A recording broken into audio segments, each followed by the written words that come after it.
let's talk about delegation. As a leader, delegation is going to be one of the most pivotal things for you to do outside of communication, which really great delegation requires great communication.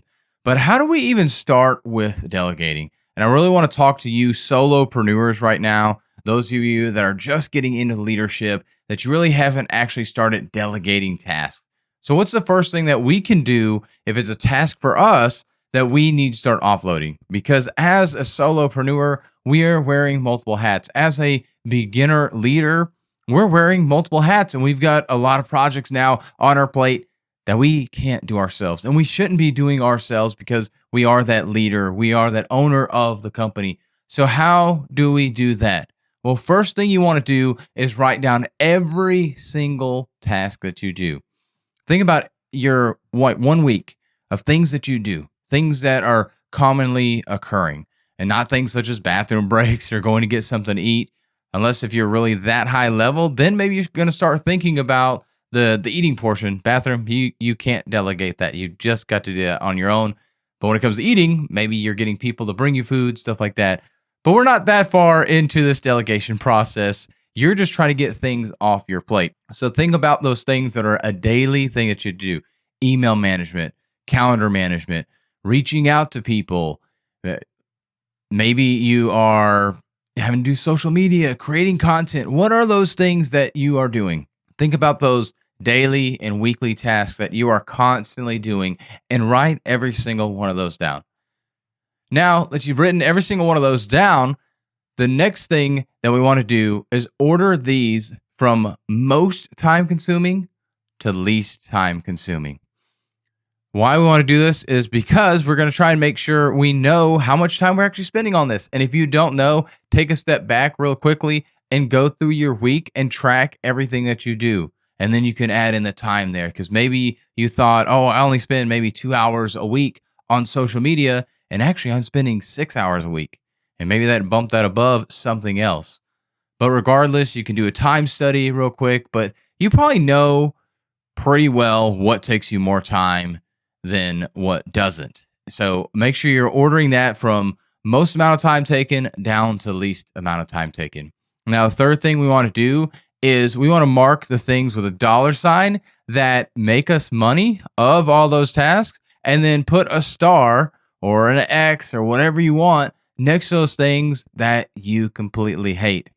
And you may have things that make you money, but you hate, and that's okay. But we want to see what things are actually money-making activities and what things that we hate. And like I said, these may be the same thing. For me, that would be cold calling. Cold calling, while it can make you money, it's something that I don't like. It's something that I don't want to do necessarily.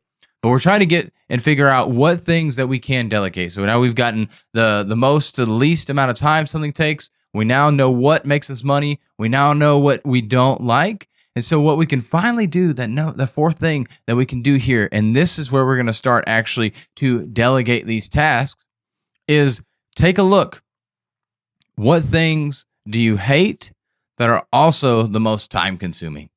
If we can get those two things together, that is what we should delegate first. The last things that you should delegate as a leader, as a solopreneur, or you're just starting to get a team, is money-making activities. Those are things that are making you money right now. You want to keep those for now until you can get a salesperson, or until you can get somebody that you trust to actually take care of those things. But the first things we want to do is get rid of the most time-consuming and the things that we hate the most.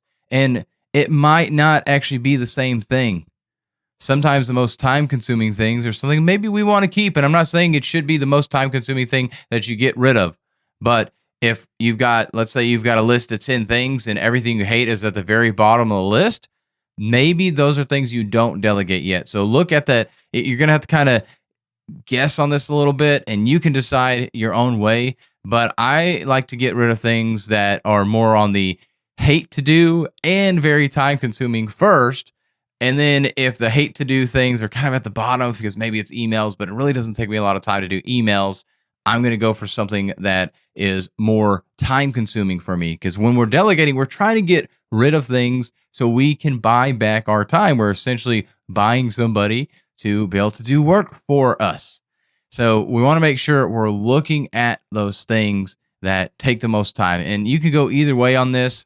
I would try and pair most time consuming and hated thing together, but you can also just do most time consuming or most hated thing and start to delegate those things. But those are the things that you're going to start delegating. In next week's episode, we're actually going to discuss what it is that you can do and how you can go about delegating. But I wanted to just break this down into one simple episode for you on how can you go about figuring out what things that you need to delegate.